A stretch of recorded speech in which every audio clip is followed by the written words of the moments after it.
Emang kena satu dengan derajat kebandelan yang lebih dari orang Jerman gitu kan. Plus mungkin standar kesehatan yang tidak setinggi di sana, terus fasilitas dan itu sebagainya. Itu tuh benar-benar kalau nggak Tuhan sangat mencintai rakyat Indonesia. Itu teori ini nggak gaduh itu antara nggak bisa. kesehatan sama di sini itu ya. Nggak bisa Luar biasa sih. Ya anu ya, maksudku kita di sini juga kadang ya pasti ada aspek spiritual juga ya. Kita nggak bisa menafikan ya, itulah, artinya kita secara di Indonesia mayoritas juga beragama gitu kan.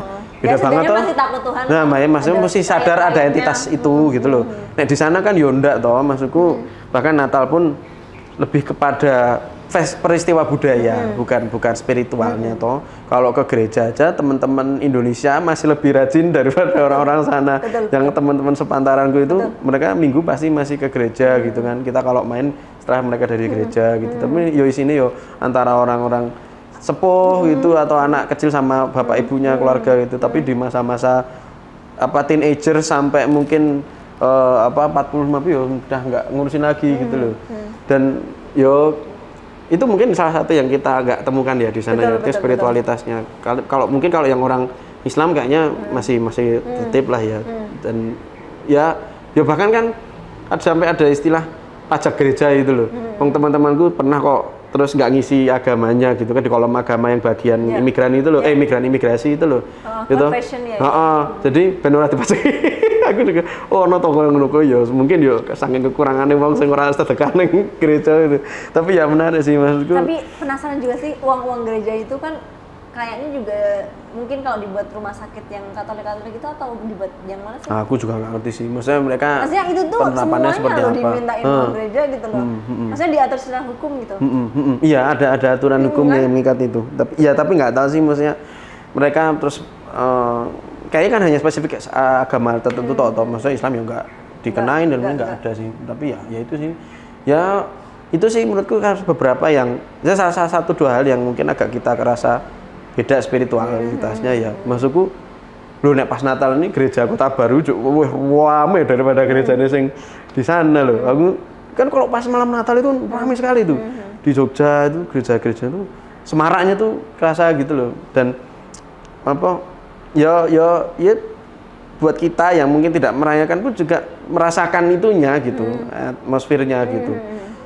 Kalau di sana ya ndak itu biasa stilenah ya malam Kudus kan ya Kudus tenan itu sepi banget jam 2 tanggal 24 toh jam berapa itu sudah tutup semua atau jam 7 atau jam berapa terus tanggal 25-an itu ya mungkin plus minusnya lah ya ketika sampai di sana itu hal yang berbeda. Tapi ya aku lihat sih sebagian besar teman-temanku di sana juga mereka yang Islam yos rajin, yang Kristen Katolik juga rajin gitu. Tapi ya menurutmu apa? Nek di sana mungkin yang paling kurang apa? Kurang apa ini maksudnya? Ya mungkin yang membuat tidak pengen untuk tinggal di sana. Tidak pengen untuk tinggal di sana. Bukan aspek di sininya loh ya, maksudku merekanya, faktor dari sananya, faktor dari orangnya gitu. Orangnya. Maksudnya faktor orangnya? Maksudku kalau misalnya aku punya keluarga di sini itu kan berarti faktor di Indonesia, tapi faktor di Jerman ya gitu. Apakah aturannya jelimet, urusan imigrasinya ribet, atau orangnya ya kayak gitu misalnya gitu. Kita di Jerman itu kan tetap orang asing ya. Walaupun kita nanti bakal dikasih tawaran untuk pindah residen gitu ya. Residen permit yang tanpa batas atau mau kita bisa pindah paspor jadi keluarga negara sana kan tetap aja kita orang asing di mata orang Jerman kan. Karena ya wis beda. Ya kamu bukan orang Jerman dan kita nggak bisa ini kan. Maksudnya itu kan ada ya zusammen gehörigkeit itu loh. Keterikatan merasa bagian dari sesuatu ya kasarannya. Kita bagian dari orang Jerman atau mereka bagian dari kelompok apa gitu. Betul. Itu kan sangat terasa banget ya Mas. Itu juga kayak kalau dalam psikologi itu ada kayak keamanan gitu ya, faktor keamanan di situ. Karena kalau kita ya paling gampang lihat Ozil lah. Ozil itu udah berapa tahun di Jerman? Ya dia lahirnya di sana. Biasanya kan orang Turki yang lahir di sana memang warga negara sana, cuman etnisnya. udah berjuang untuk timnas Jerman. Piala Dunia juga ikut menangin. Ya sampai akhirnya gara-gara cuman kalah sekali ya tetap digituin ya, maksudnya begitu rasisnya gitu. Ya ada aspek seperti itu ya tetepan ya, artinya mungkin ya secara kolektif kali pikirannya mungkin ada seperti itu ya tentunya. Jadi tetap bangsa Arya, bangsa terbaik itu kayak masih melekat banget ya bagi mereka. Dan kalau bukan benar-benar dari kita turunan Jerman, benar-benar pure murni Jerman itu benar-benar nggak benar-benar tetap asli. Ada persepsi seperti itu ya tentunya ya. Jadi ya apa ya, perasaan diterima gitu. Perasaan diterima itu yang kayak mahal gitu. Iya. Gak enak kan hidup sebagai orang asing. Ya, ada mungkin ya istilahnya kita jadi bagian yang tetap terpisah walaupun kita pengen berusaha untuk itu ya. Iya, itu sih yang paling apa ya, agak gak enak gitu. Mungkin contohnya saat sih kita udah punya gaji bagus di sana atau apalah, tapi kan nggak cufri dan ya mas, nggak puas banget itu ya, nggak puas dengan ya nggak tentrem atau apa sih ya, nggak anyem, plong hatinya tetap nggak selesai, tetap ada yang aneh gitu. Tetap ya itu sih ada faktor-faktor dari sosial yang kita sama sekali nggak bisa menyatu dengan mereka dari segi apa ya, budaya atau agama gitu ya. Dan mungkin memang secara potensi sangat baik untuk tumbuh di sana. Betul, ya. Artinya tuh lahan yang ditanamin benih apa ya mungkin bisa pukul apik banget gitu. Cuman memang ada aspek ya kultural mungkin betul. Secara umum atau mungkin beberapa tempat menimbulkan persepsi yang berbeda gitu ya. Jadi kalau di sini ya mungkin ada kelebihan kekurangannya. Kadang kita juga masih harus struggle untuk menjadi diri kita sendiri gitu kan. Menjadi orang yang ya kasarannya ya kita ingin tumbuh menjadi ini ya kadang harus mencari lahan yang benar-benar cocok, susah banget gitu. Aku malah nganggapnya setiap orang Indonesia tuh berjuangnya luar biasa.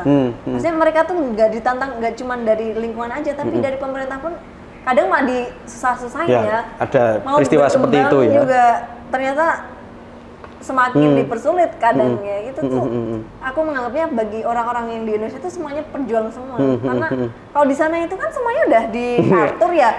Semua udah diatur, kamu kalau mau hidup enak kamu harus gini-gini. Udah ada ini semua, tinggal kamu mau teorinya ini prakteknya gaduh itu kan rumusnya gitu. A, B gitu kan. Kalau kita mau diginiin, disenggol sana, disenggol sini. Jadi aku nganggapnya kayak berjuang banget. Dan kalau di sana kan kayak waktu aja ya mas. Itu kan udah profesional banget ya, dalam arti kerja 8 jam ya 8 jam, nggak ada kerjaan dibawa pulang ke rumah itu ya benar-benar buat keluarga gitu kan. Kalau cuti ya cuti gitu. Cuti ya cuti, nggak bisa dihubungi gitu kan. Kalau di sini rumah masih ngerjain tugas kantor, masih ini itu kan ya itu ya makanya gitu. Biasanya ada teman-teman yang pengen pulang, ada yang tetap di sana. Artinya kadang pilihannya ya pasti juga berkaitan dengan personal sendiri-sendiri ya. Betul. Jadi nggak melulu karena di sana enak kok gini-gini mending di sana, tapi juga mungkin ada aspek keluarga. Terus merasa tidak plong itu tadi gitu kan. Terus mungkin kalau dia ada pengalaman-pengalaman yang negatif terus trauma sampai sampai itu kan. Kalau ya kemarin berapa waktu lalu ada ribut-ribut di Twitter, wes mending kowe nang kono wae, nek kene rasa ngopo gitu kan. Ya memang ada kondisi seperti itu juga gitu. Betul.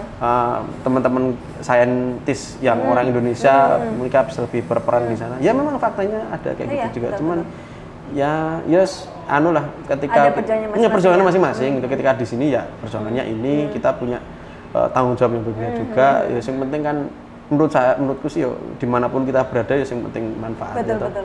Ini jadi penasaran ya, Mas Jombi kan udah 10 tahun di sana, memutuskan untuk pulang padahal kan udah S2, udah tinggal kerja, gajinya bisa ribuan euro, kenapa pulang gitu kan?